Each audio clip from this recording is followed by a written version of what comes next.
Bonjour les amis, si je vous dis que les êtres humains de tout temps ont eu besoin de se confronter à la réalité du passé, les puissances du sacré, sans en mesurer les conséquences, c'est l'histoire du jour qui nous emmène tout droit dans le nord-est de l'Angleterre.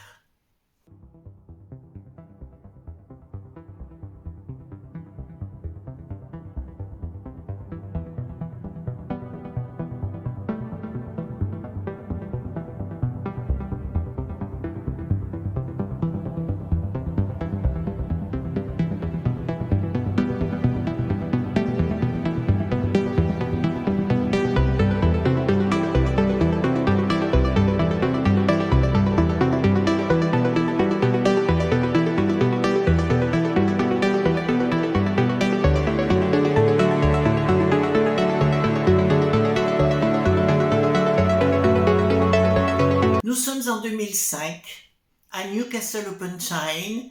Newcastle upon Tyne est la capitale du Northumberland, en grosso modo, si vous voulez, au nord-est de l'Angleterre, juste en dessous de l'Écosse.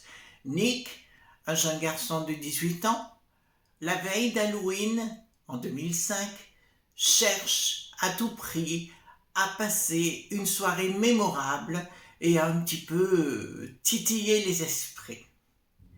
Il va sur Internet, de son domicile, il vit avec sa maman Jenny qui est récemment divorcée, qui travaille énormément.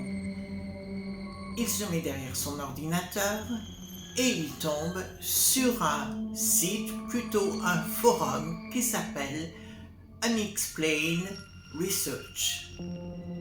En fait, c'est un forum où plein de garçons, de filles échangent leur expérience par rapport au domaine du paranormal. À ce moment-là, il tombe sur un article qui l'impressionne véritablement. Il parle d'une ville qui se trouve au nord de Newcastle, à peu près à 30 minutes, qui s'appelle Ashington. Ashington possède au centre de son cimetière une tombe d'un chef viking. Il va plus loin en profondeur dans l'étude de cette recherche et il découvre que son père à ce viking, c'est celui qui avait envahi et détruit les premiers chrétiens en l'an 700 après Jésus-Christ. Cela s'est passé à Holy Island, juste en dessous de l'Écosse. C'est une presqu'île qui s'en va dans la mer où il y a encore des châteaux. Dès l'an 600, les premiers chrétiens ont tenté de s'installer là, avec Saint Aidan, qui est très réputé en local. Ils bâtirent un monastère, ça a duré à peu près une centaine d'années, puis les Vikings décidèrent d'envahir le lieu. Ce chef viking avait 2 enfants, 2 fils, et ils avaient décidé d'envahir le territoire. Ils tuèrent tous les moines et l'un des 2 fils décida d'aller plus en avant vers le sud. Il se retrouva donc du côté de Ashington pour envahir les lieux avec toutes ses troupes et il fut tué au combat et laissé sur place. Les Vikings ne purent les récupérer et tous les gens locaux ont pris la décision de l'enterrer sur place. On racontait sur ce forum, on racontait paisiblement qu'il existait donc cette tombe de ce viking et tout à côté, il y avait un mausolée ou plutôt un monument funéraire conséquent où il était interdit de s'asseoir dessus sous peine de se retrouver expulsé du lieu. Il n'en fallait pas plus, si vous voulez, pour titiller ce garçon, bien sûr, Nick, il n'en fallait pas plus. Donc il décida de sortir, de retrouver son pote Christian, qui faisait aussi des études donc à Newcastle, au campus, et ils commencèrent à discuter de la situation. Il dit « Oh, plutôt qu'on s'embête, ça te dirait pas qu'on aille plutôt à Ashington, justement, je connais pas le lieu, et qu'on aille passer toute la nuit là-bas, voir ce qui se passe vraiment au niveau de ce cimetière. » il fait rattraper par leur troisième comparse, John, mais il ne lui dit rien du tout. Il lui dit simplement, parce qu'il avait la trouille, ce brave garçon, il dit ça serait bien que tu viennes avec nous dans cette soirée-là. Et John dit, oh non, moi je préfère faire la fête, je préfère aller dans une partie quelque part avec des potes. Il dit, non, c'est dommage, viens nous rejoindre. Donc John décida, bon, je vais réfléchir à la question. Donc le lendemain arrive, ils vont tous au campus, ils se retrouvent là-bas, et ils disent à John, allez, viens avec nous. Oui, mais j'ai quand même mon entraînement de rugby, je dois aller sur place et compagnie. Ben c'est pas grave, mais on te rejoint après, puis tu viens à la maison. On se fera d'abord un bon film. Bien croustillant, bien sûr. Donc ils sont allés récupérer John. John est venu à la maison, ils ont commencé à boire une bière, deux bières, vous savez ce que c'est que ce genre de choses. Ils ont commencé à regarder un film, un petit peu Dracula et compagnie, donc John n'aimait pas trop ce genre de choses, voyez-vous. Il aurait préféré courir la gueuse avec les filles, etc. Mais les deux garçons lui dirent, bah non, écoute, reste avec nous, on est super bien, on rigole bien, on passe un bon moment. John a dit, bah, écoutez, vous faites ce que vous voulez, mais moi, il faut que je bouge de là, je ne peux pas rester enfermé dans un appartement. Donc, Nick lui dit, bah, ok, on y va. Donc, il n'était pas du tout au courant de John où ils allaient aller. Donc, ils prirent la voiture, ils montèrent jusqu'à Ashington, 30 minutes de là, et ils arrivèrent aux portes du cimetière. Il faut vous expliquer qu'Ashington, c'est une ville, il y a à peu près 30 000 habitants aujourd'hui, mais qui a toujours été pauvre. Les gens étaient pauvres, d'esprit, de travail, d'argent, enfin pauvres dans tous les sens du terme. Et aujourd'hui, c'est toujours le cas, hein, je vous le dis sincèrement. Donc, ils se garèrent juste devant la grille, beaucoup de fog, la lune, un tout petit croissant de lune, donc on n'y voyait pas véritablement grand-chose. Nick ouvrit la grille, Christian sortit de la voiture, John se faisait tirer par les pieds, il dit mais qu'est-ce qu'on fout là quoi? Franchement, qu'est-ce qu'on fout là? Il dit tu vas voir, on va rigoler, on va passer un bon moment. Donc Christian, John plutôt était à l'arrière, Christian et Nick décidèrent de rentrer, puis John se faisait tirer vraiment par le callback, et puis finalement il est rentré avec eux.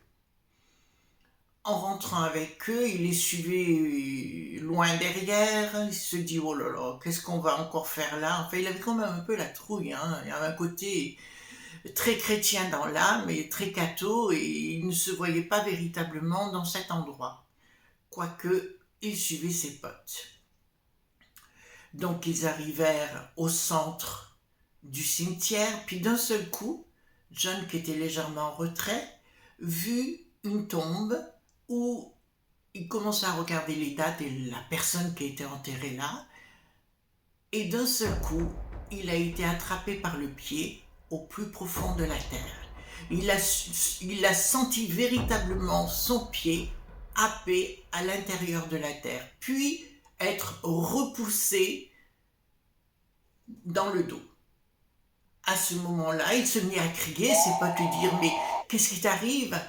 Rien, rien, rien. En fait, il voulait rien dire du tout. À ce moment-là, Christian, qui était assez amusant, dit ben, « Ok, je monte sur le mausolée. » Donc, il monta sur le mausolée, et juste en contrebas du mausolée, il y avait la tombe du Viking.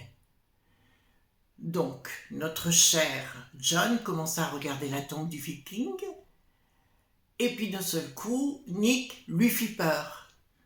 Et John, un peu en colère, décida de revenir sur ses pas et dit « Ok, moi je repars à la voiture, j'ai pas envie de rester avec vous. » Alors à ce moment-là, Nick revint sur ses pas pour le chercher, il dit « Écoute, excuse-moi, je voulais juste te faire peur. » Et puis au moment donné, John accepta de retourner sur les lieux avec Nick, et il s'aperçut que Christian était monté sur le mausolée et qu'il était en position tailleur au-dessus de ce mausolée.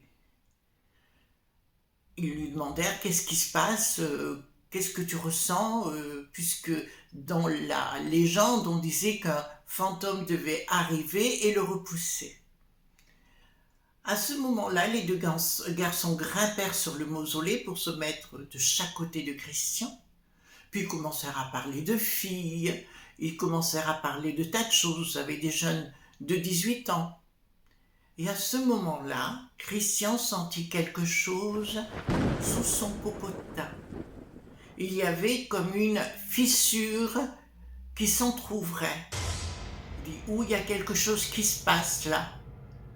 Alors à ce moment-là, la fissure s'écarta, elle s'approfondit, et d'un seul coup, Christian et Nick eurent très peur, et ils se jetèrent hors du mausolée, hors de la tombe, et John resta sur place. John commença à regarder la fissure, il vit une lumière bleuâtre sortir du toit. Il regarda de plus près, puis soudainement fut éjecté de la tombe. Les deux garçons lui ont dit « Mais qu'est-ce qui t'est arrivé ?» Il dit « Rien du tout, c'est vous qui avez fait ça, vous m'avez poussé. » Et les deux garçons lui ont dit « Non, non, on t'a pas poussé du tout. Ça c'est dans ta tête tout simplement, mais je t'assure qu'on ne t'a pas poussé. » Donc à ce moment-là, John ferma son clapet, 10 mots, ne dit plus rien du tout, il se dit « Ouais, ok, c'est moi dans ma tête, ce n'est pas grave. » Les deux garçons commencent à fouiller les tombes, puis Christian vit des tombes très très très anciennes. Il s'approcha, il compta 7 tombes les unes à côté des autres, voyez-vous, puis d'autres tombes beaucoup plus en amont. Et là, les tombes devinrent très lumineuses. On aurait dit comme un halo bleuâtre tout autour de celle-ci. Puis, il se retourna, il n'avait plus cette tombe, il n'y en avait plus que 4. Je me suis dit, mais qu'est-ce qui se passe? Il se retourne en arrière, et là, de ces vieilles tombes anciennes, apparurent 3 enfants. 3 enfants qui le regardaient. Ils étaient comme une ombre, mais une ombre grise, voyez-vous. On avait mal à discerner les couleurs de ces enfants. Il a eu la trouille de sa vie, il repartit en arrière, mais à ce moment-là, il ne retrouvait plus son chemin. C'est comme s'il était à nouveau au sein d'un labyrinthe. Il est resté plusieurs minutes à chercher la sortie. John, qui s'était approché d'une autre tombe, commença à regarder les inscriptions. Il vit un nom, une date, puis regarda les tombes à côté, revint à la première tombe et vit que les noms avaient changé, les dates de naissance avaient changé. D'un seul coup, le mausolée a commencé à s'enflammer, mais à s'enflammer d'une couleur bleue. C'est-à-dire que des flammes sortaient de ce mausolée. Ils prirent la poudre d'escampette, ils partirent rapidement, tellement ils avaient eu peur. En revenant du côté de Newcastle, personne ne pipait mot dans la voiture. Christian déposa tout le monde à chacun dans sa propre habitation. Notre cher Nick rentra dans son domicile, sa mère n'était pas encore rentrée. Il commença à réfléchir sur tout ce qu'il avait vu. Parce qu'il faut vous expliquer, les 3 ne s'étaient pas parlé de leurs propres expériences. Nick monta les escaliers et il sentit à ce moment-là comme une présence étrange, quelque chose qui venait de l'accompagner à l'intérieur même de sa propre maison. Il continue de monter les escaliers, va à sa chambre, puis décide de se coucher. Il dort, mais dans la nuit, toute son âme est transportée au milieu du cimetière. Et là, il aperçoit tous les enfants qui lui demandent de l'aider. Il a vraiment très peur. Il se voit dessus le mausolée s'entrouvre, il se voit happé par la lumière, puis soudainement, il se réveille. Et oui, il a compris qu'il avait commis une grosse bêtise. Le lendemain matin, les 3 garçons se retrouvent au campus, et puis là, ils décident de se parler les uns les autres de ce qui était arrivé. Évidemment, ils avaient été choqués, surpris, et en discutant, beaucoup de garçons et filles de leur âge ont entendu la conversation, et l'histoire a fait la une de tout le campus, bien évidemment. Un an plus tard, Sue, Al et Tom décidèrent, des potes, des copains à nos 3 protagonistes, décidèrent de réitérer l'expérience, donc en 2006, au moment d'Halloween, et décidèrent de simplement passer une bonne soirée et de dire que c'était 3 margoulins qui racontaient n'importe quoi par rapport à ça. Donc, ils ont décidé d'aller sur place, le soir d'Halloween. Ils arrivèrent à Washington, ouvrirent la grille, puis ils vinrent voir la tombe de notre cher viking le guerrier et décidèrent de s'asseoir sur le mausolée. Et à ce moment-là, le toit du mausolée s'est à nouveau ouvert, une lumière bleuâtre, blanchâtre sortit de la tombe et les 3 protagonistes ont été éjectés du toit avec perte et fracas. Ils ont eu la trouille de leur vie, ils sont repartis à nouveau du côté de la sortie en se disant « mais qu'est-ce qui s'est passé, qu'est-ce qui s'est passé ?»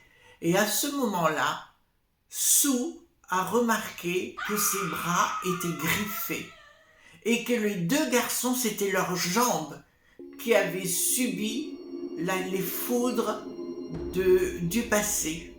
Ils étaient ensanglantés au niveau des jambes. Ils repartirent, ils ne demandèrent pas le reste, ça c'était une évidence. À la suite de cet événement, plus personne ne décida d'aller sur place. Les gens préférèrent rester en recul par rapport à ces phénomènes car ils avaient véritablement la trouille. Vous voyez les amis, on ne contrarie pas les événements. On n'embête pas le sacré. On n'embête pas le passé, car cela risque de vous nuire amèrement. À bon entendeur,